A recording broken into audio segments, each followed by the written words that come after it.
Welcome to the Power of Partnership podcast. I'm Riane Eisler, President of the Center for Partnership Systems. This podcast brings you the voices from the partnership movement, people using partnership practices to build a world that values caring, nature, and shared prosperity. The Power of Partnership podcast is hosted by Cherry Jacobs Pruitt, a health policy and partnership scholar. Today, Cherry interviews Robyn Baker, a master's student in international economic policy and on how we can mobilize a generation able to nurture a world that values caring, nature, and shared prosperity. And now, on to today's POP podcast.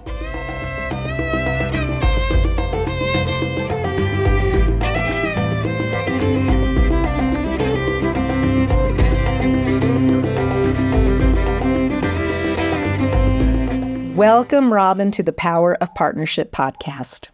You are so far the youngest person that I've had the honor of interviewing for the podcast series. And while I know that none of us can speak on behalf of entire groups of people, I am really excited to get your perspective as a young adult on the promise that a cultural transformation to partnership holds for our world. Let's begin by you sharing a bit about how you learned about Riane Eisler and her domination partnership continuum. With pleasure, and truly thank you for the honor to be here and to have this conversation with you. I first discovered Riane's work while at an internship with We Can International. That's the Women's Environmental Climate Action Network. And they focused primarily at the time on how we can rebuild from the then very new COVID pandemic in a more socially and environmentally just way, specifically listening to the voices and leadership of Indigenous women. And it was that network that largely was inspired by Riane's discussion and introduction of terminology such as partnership and domination. So just the paradigm that presented to me to be able to understand the work and how truly we could come back more inclusive, more resilient, and more prosperous, or in the most inclusive way as possible from the COVID-19 pandemic, which is an effort that we continue to work towards. Was incredibly inspiring for me, who had just graduated from my bachelor's degree. And so I had the ability to sit into one of the then Center for Partnership Studies webinars. And what I heard in terms of the paradigm and Riane's research, it lit a spark. What can I say? Here we are 3 years later, and I remain to be very inspired by her work and her research. So can you speak about those aspects of Riane's work that spoke most deeply to you in terms of that hope that you felt that it provided in terms of helping us rebuild to a more sustainable and equitable world? With pleasure. So I'm a master's student in a degree that's a bit of a mouthful sometimes, international economic policy. And within that, I specialize in research methods and agriculture. Really interested in looking at how so much of what our values and our society is reflected at the farm level. But, more broadly speaking, I call this Robyn post-Riane, because pre-Riane, discovering Riane Eisler's work, I was in a bachelor's in political science, and I was deeply passionate about working towards human rights law, pursuing a career in human rights law. And here I am doing economics. Like, why is that? I would really say it's because in my undergraduate studies, I happened to take a gender economics course.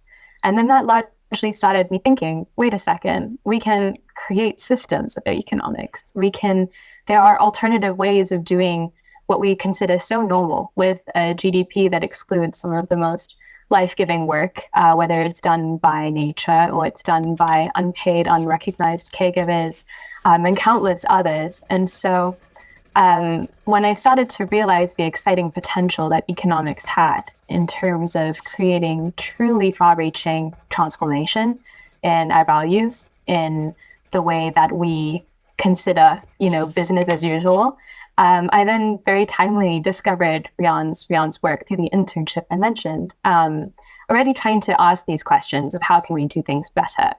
And I found a lot of answers to that in Riane's The Real Wealth of Nations, which really funnily is a bit of a response, poking back at Adam Smith's 1776 work, The Wealth of Nations, in which he talks about international trade, competitive advantage, these really classical economic theories.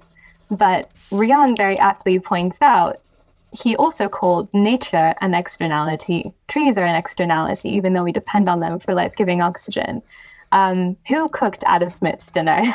What was the fundamental caregiving household work that was tirelessly being done without pay, without sick leave? And so that coupled with my kind of budding economic imagination after that gender economics course got me really excited about the potential to do things differently. And of course, Riane was already calling that in a very broad, systemic way. She set forth the 4 cornerstones through her years of research, which are family and social relations, gender and roles and relations, as well as economic and social relations, and the narratives and languages that is used to define that. How do we characterize all of those 3 preceding cornerstones? And immediately I was able to recognize that a lot of movements in the past had struggled to incorporate all these 4 cornerstones. And it's kind of like you're trying to sit on a chair with only 3 legs or 2 legs, or at best 1, or at worst in that sense. It's unfortunately very wobbly and unstable, because these are the 4 cornerstones that make up a culture, about a civilization, truly. And if we truly want to evolve ours in a sustainable and substantive way, then we're going to need to acknowledge all of those. And I was very lucky. I still don't know how this opportunity ended up happening, and I feel immensely grateful for it. But I was able to join the Center for Partnership and Studies, and now Systems, as a research assistant with the creation of a more holistic social wealth index, which had been a prior project at the CPS for a long time, and one that I deeply resonated with, as you point out, in the sense that it was for the first time quantitatively asking ourselves, okay, nice, we have these 4 cornerstones. How are we going to put them into practice to challenge things like the GDP, which is so a bit more narrow? It's counting numbers, not reality. Like, how can we better put reality into an index that people can tangibly use more in research, for example, in the academic side of things, in which I exist in now, or in policy making, or how to measure countries improving? Because unfortunately, and again, with my love for agriculture, we're currently measuring countries' progress in terms of how extractive and industrial they become to our environment. And the industries that do better by the environment are less profitable. As someone who's passionate about my generation's role and those to come in keeping a living, healthy planet as best as we can, this just felt like the call that I needed to respond to, in the sense of dedicating my life to continuing to try to make these other possibilities as concrete and as manifested on this earth as we can. So I know you have a fairly international background, Robyn. I wonder if you can speak a bit about your different experiences and how they've shaped your view of the world. With pleasure. So I have a bit of a transatlantic accent, if you haven't noticed it already. It can switch between American to something a bit more South African, like when I have a sip of this glass of water.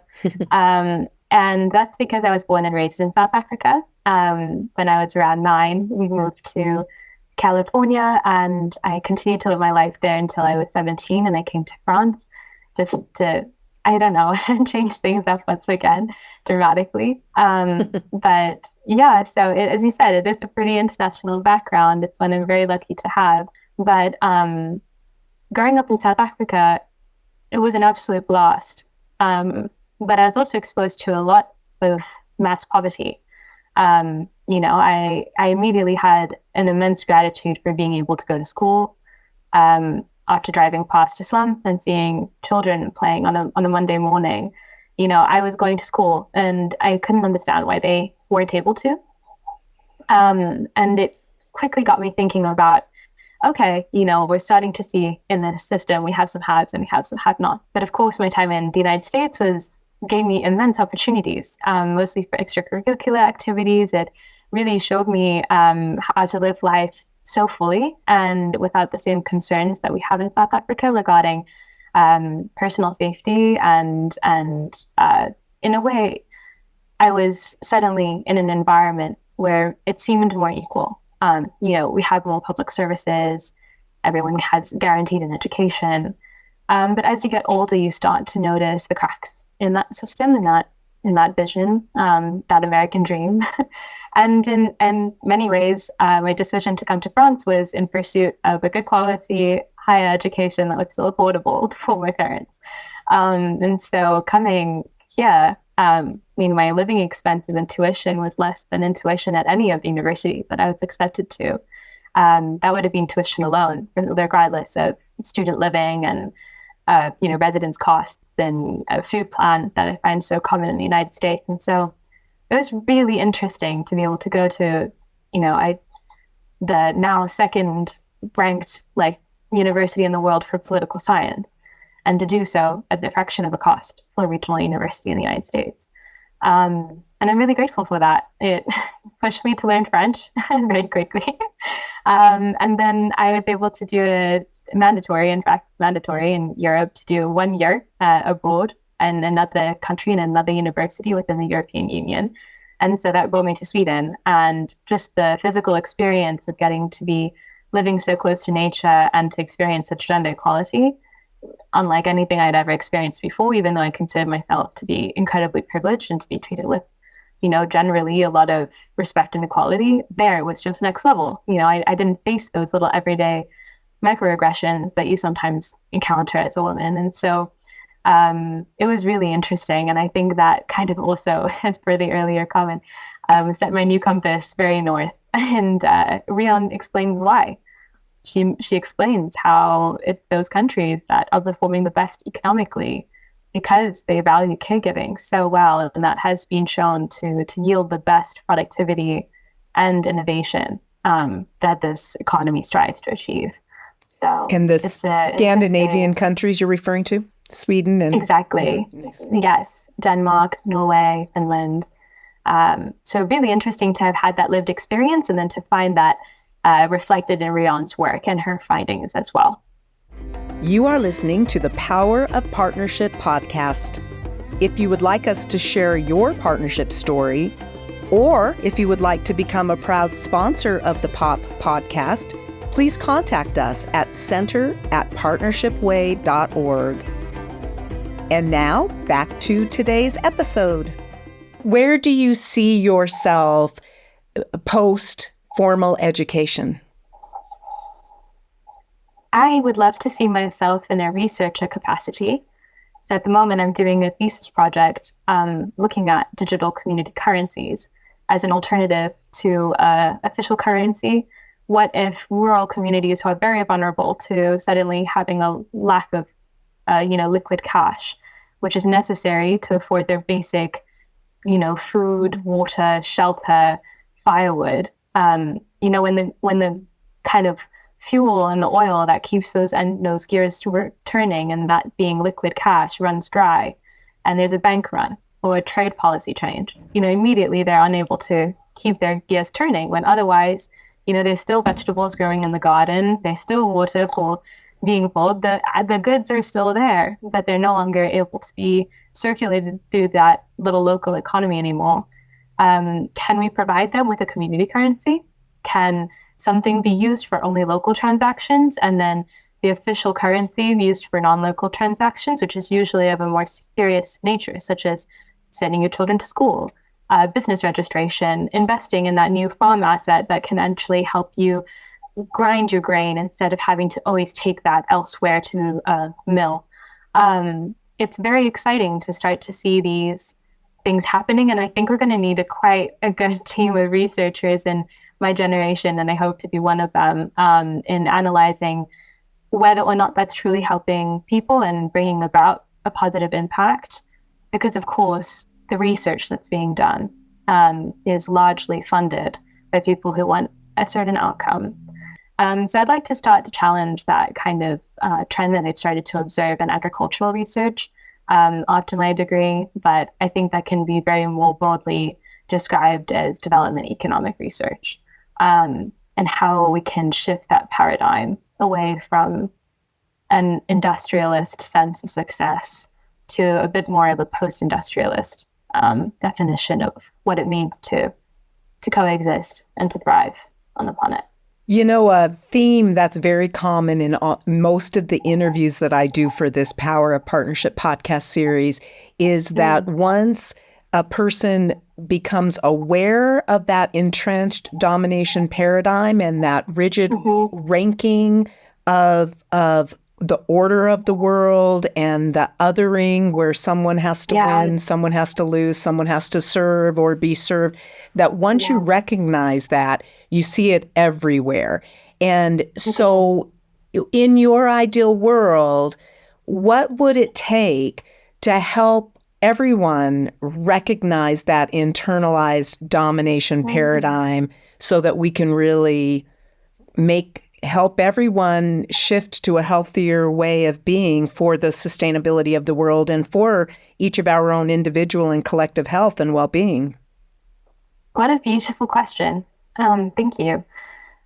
I think we and our bodies, regardless of how young we are, and I'm Marie, remember trauma.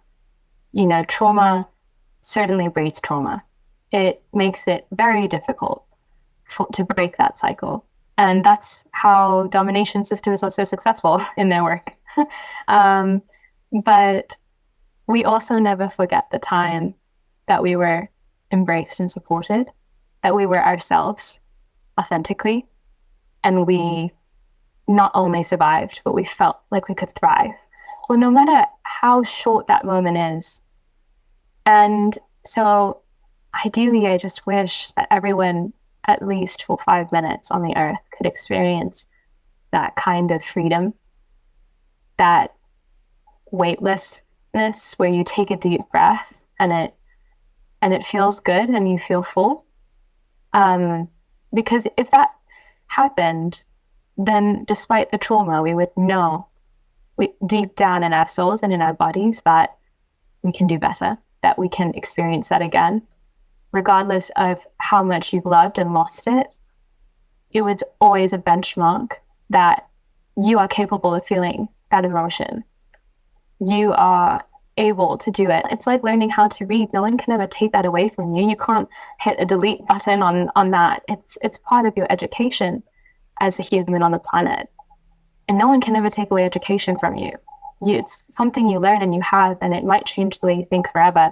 And so, at least for listeners, listen to that song and give yourself a dance, or just try to discover what that 5 minutes looks like for yourself, because no matter what shape it comes through and it hurts no one and it brings you joy, then it's kind of reminding your body and your mind what that compass is, where it should take us.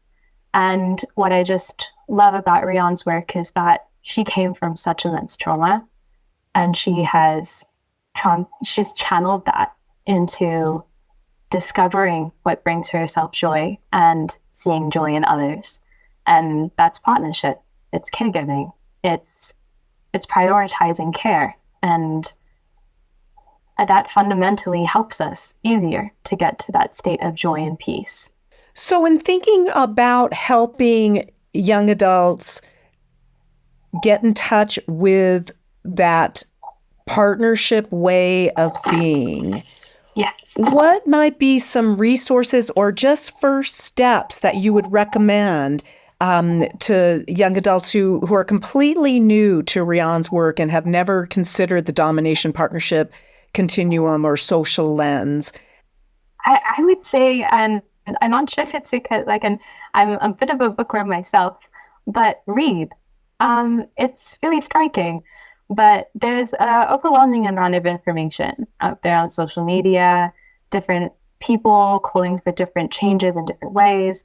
And I can certainly relate to feeling a bit paralyzed because, wow, there's so much to do, like where to begin, how. It's very overwhelming to deal with that. And it's also incredibly demoralizing because we're the ones being told, like, oh, good luck. Here's like a little, basket of existential problems, and good luck trying to figure out how you're going to be the one to solve it when everything about our capitalist economy and society tells us otherwise and incentivizes the opposite.